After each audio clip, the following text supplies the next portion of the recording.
Mark Tommy Wiseau pensait réaliser un chef-d'œuvre. Il a finalement pondu ce qui est encore qualifié de pire film de l'histoire.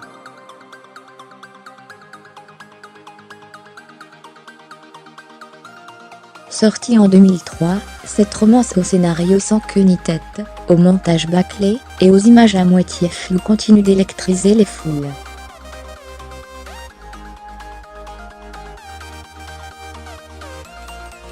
James Franco raconte le tournage de cette catastrophe annoncée dans The Disaster Artist, en salle ce mercredi, pour lequel il a remporté un Golden Globe en janvier.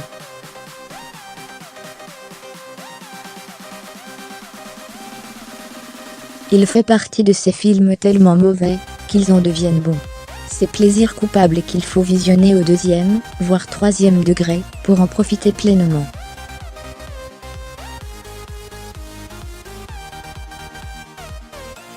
The Room a acquis le statut de film culte après des années de séances de minuit, et un sacré travail de promotion de son acteur principal / réalisateur / scénariste / producteur, tellement fier de son bébé, Tommy Wiseau.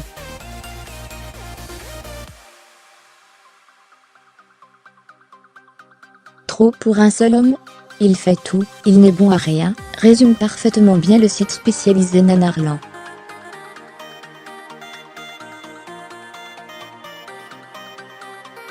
À la mi-février, il fait salle comble par 2 fois au Grand Rex pour des projections spéciales en compagnie de son compère de toujours, Greg Sestero.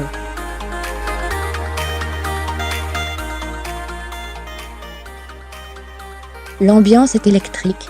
Les 2400 spectateurs ne tiennent pas en place, crient à chaque fois qu'un personnage entre et quitte une pièce, à chaque fois que la ville de San Francisco ou qu'une cuillère apparaît à l'écran, et répètent chacune des répliques les plus attendues.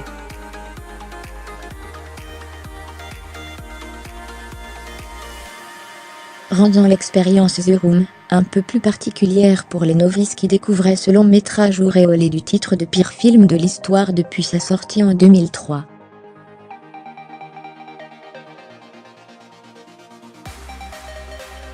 Une distinction pas franchement usurpée. Par où commencer? L'histoire peut être point d'interrogation. The Room est le citizen qu'un des mauvais films. Sa professeur de cinéma, dans Entertainment Weekly en 2008. Tommy Wiseau, un banquier, est en couple avec Lisa, Juliette Daniel, qui le trompe avec Mark, Greg Sestero, son meilleur ami.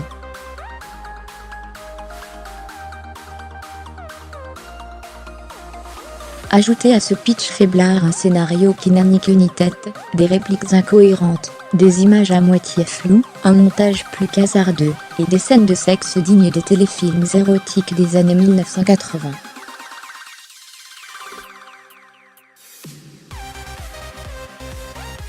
À se demander où ont bien pu passer les 6 millions de dollars de budget. En 6 mois de tournage, l'équipe technique se renouvelle régulièrement.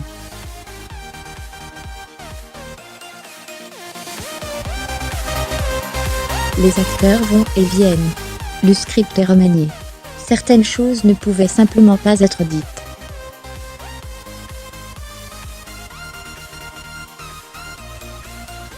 Je sais que c'est difficile d'imaginer que ça ait pu être pire. Mais ça l'était, confessait anonymement un des acteurs à Entertainment Weekly.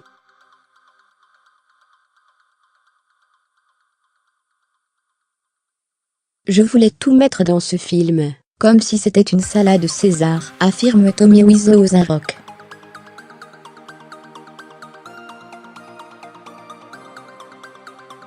Ceci explique peut-être cela. Persuadé de tenir un chef-d'œuvre, il compare sa romance à celle d'un tramway nommé Désir.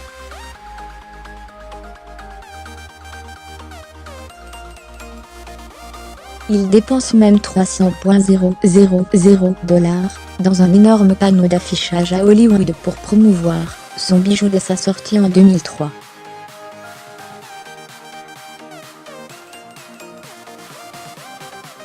Il y restera 5 ans. Mais rien n'est fait. Le succès qu'il attendait n'est pas là.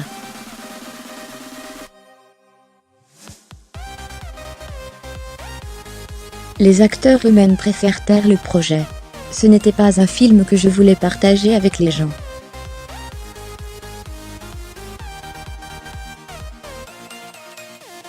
Pendant quelques années, The Room n'a pas fait partie de ma vie, raconte Grace Sestero à Newsweek.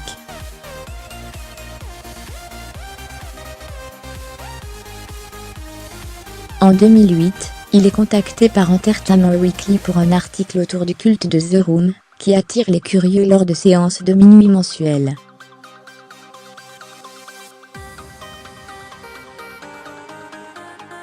Ce film expose la nature fabriquée de Hollywood. The Room est le Citizen Kane des mauvais films, y explique un professeur d'université.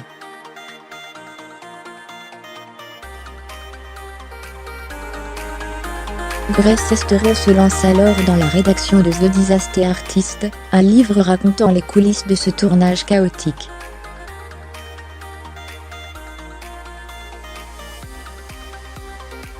Tout y est véridique à 99,9% selon Tommy Wiseau. Je me suis identifié à l'histoire, aussi fou que ça puisse paraître, parce que c'est celle de rêveurs et de personnes qui galèrent pour réussir à Hollywood. Jim Franco au New York Times. 3 semaines après la publication, Grace Sestero reçoit un coup de fil de Jim Franco et Seth Rogen, désireux d'adapter son récit à l'écran.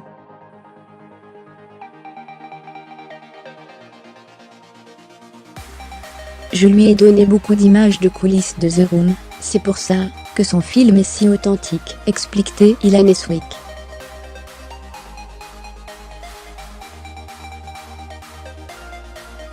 Je me suis identifié à l'histoire, aussi fou que ça puisse paraître, parce que c'est celle de rêveurs et de personnes qui galèrent pour réussir à Hollywood, raconte au New York Times Jim Franco, qui reprend le rôle de Tommy Wiseau.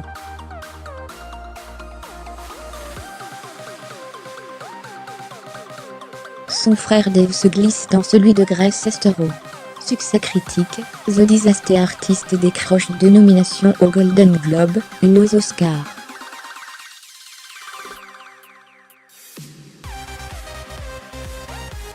S'il n'avait été rattrapé par des accusations de harcèlement sexuel au lendemain de sa victoire aux Golden Globe, Jim Franco aurait sans doute pu prétendre à l'Oscar du meilleur acteur.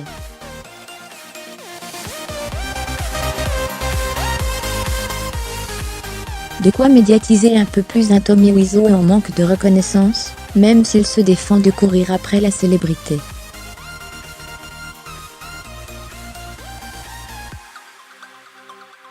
Il clame désormais que tous les défauts de son film étaient en fait recherchés.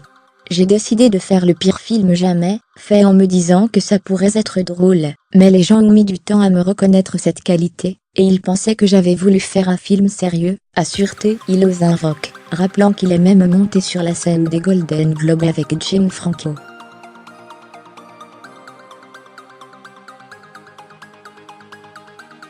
Pour ceux désireux de partager l'expérience Wiseau Sestero, un deuxième film, Bastef, fermez les parenthèses vian, sortira dans les prochaines semaines.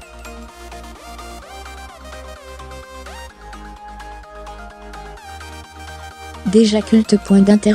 Delphine de Freda Smith à jour, créé.